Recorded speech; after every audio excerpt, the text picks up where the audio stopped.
Hi, and welcome to Mémé's Cozy Reads for Kids. Today we're going to read chapters 10 and 11 of Pinocchio. And if you remember how it ended in the last chapter, Pinocchio had just traded his ABC book that Geppetto had traded his coat for so that Pinocchio could go to school. He traded it for a ticket to the Marionette Theater. Let's join him and see what happens while he's there. Cozy on up and we'll read together. Chapter 10. The marionettes recognize their brother Pinocchio and greet him with loud cheers. But the director, Fire Eater, happens along and poor Pinocchio almost loses his life.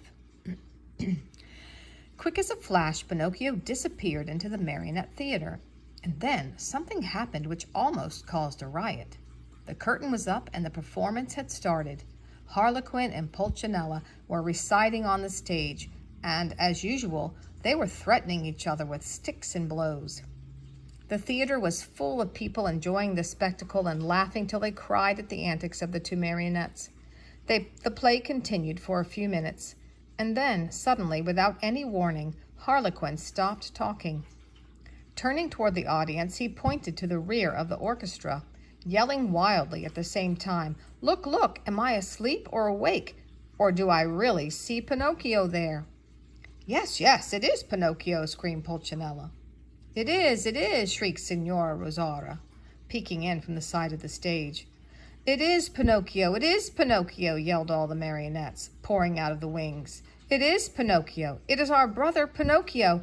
Hurrah for Pinocchio! "Pinocchio, come up to me," shouted Harlequin. "Come to the arms of your wooden brothers." At such a loving invitation, Pinocchio, with one leap from the back of the orchestra, found himself in the front rows.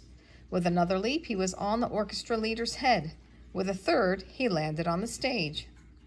It is impossible to describe the shrieks of joy, the warm embraces, the knocks, and the friendly greetings with which that strange company of dramatic actors and actresses received Pinocchio. It was a heart-rending spectacle. But the audience, seeing that the play had stopped, became angry and began to yell, "The play! The play! We want the play!" The yelling was of no use, for the marionettes, instead of going on with their act, made twice as much racket as before, and lifting up Pinocchio on their shoulders, carried him around the stage in triumph. At that very moment, the director came out of his room. He had such a fearful appearance that one look at him would fill you with horror. His beard was as black as pitch, and so long that it reached from his chin down to his feet. His mouth was as wide as an oven, his teeth like yellow fangs, and his eyes two glowing red coals. In his huge, hairy hands, a long whip made of green snakes and black cats' tails, twisted together, swished through the air in a dangerous way. At the unexpected apparition, no one dared even to breathe. One could almost hear a fly go by. Those poor marionettes, one and all, trembled like leaves in a storm. "Why have you brought such excitement into my theater?" the huge fellow asked Pinocchio with the voice of an ogre, suffering with a cold. "Believe me, your honor, the fault was not mine." "Enough! Be quiet, I'll take care of you later."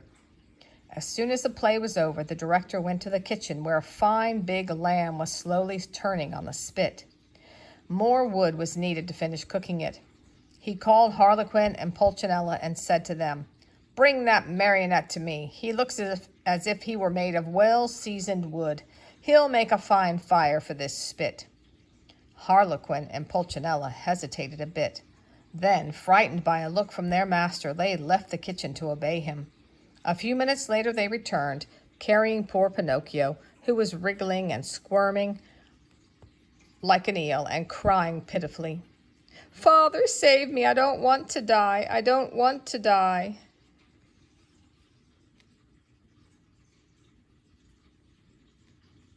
Chapter 11. Fire Eater sneezes and forgives Pinocchio, who saves his friend Harlequin from death.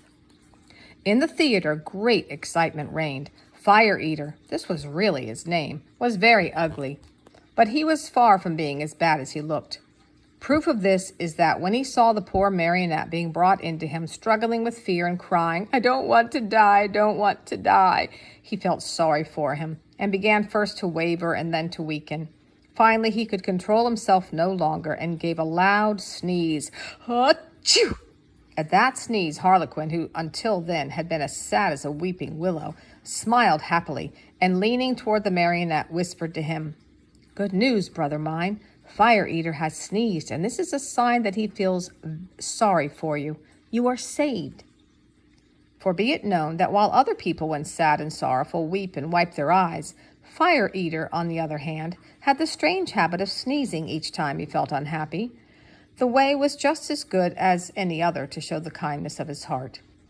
After sneezing, Fire Eater, ugly as ever, cried to Pinocchio, "Stop crying. Your wails give me a funny feeling down here in my stomach, and achoo, achoo." 2 loud sneezes finished his speech.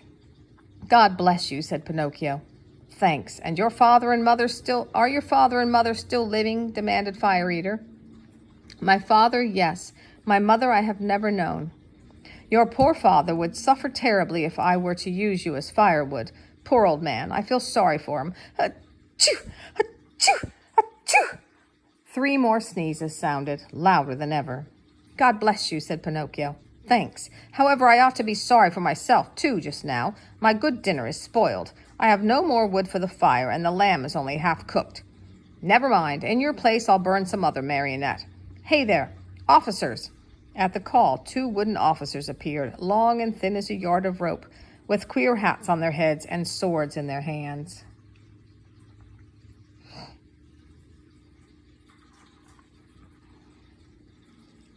Fire Eater yelled at them in a hoarse voice, "Take Harlequin, tie him, and throw him on the fire. I want my lamb well done."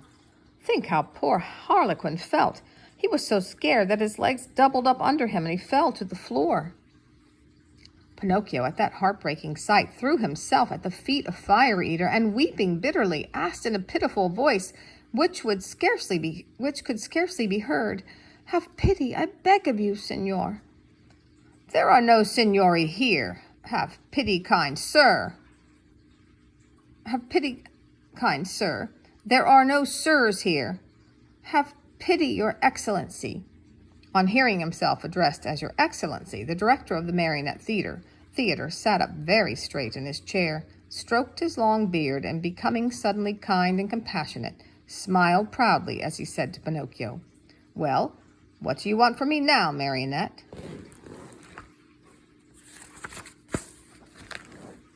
"I beg for mercy for my poor friend Harlequin, who has never done the least harm in his life."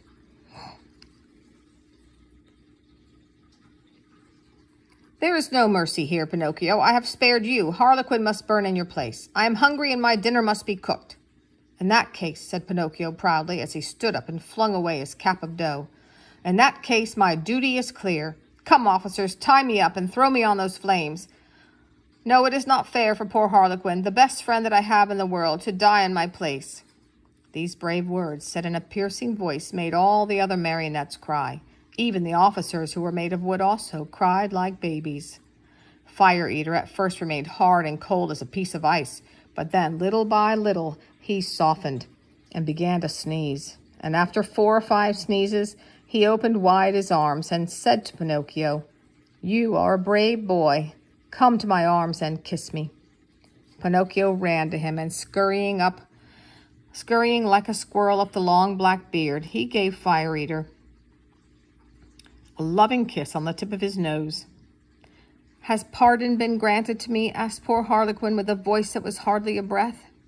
"Pardon is yours," answered Fire Eater, and sighing and wagging his head, he added, "Well, tonight I shall have to eat my lamb only half cooked, but beware the next time, marionettes."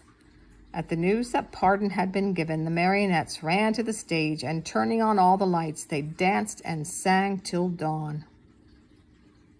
I hope you enjoyed those chapters. It turned out well for Pinocchio, even though his little naughty diversion to the Marionette Theater almost ended in tragedy. But we're glad it ended happily, and we look forward to the next chapters. I'll see you again soon. Bye-bye.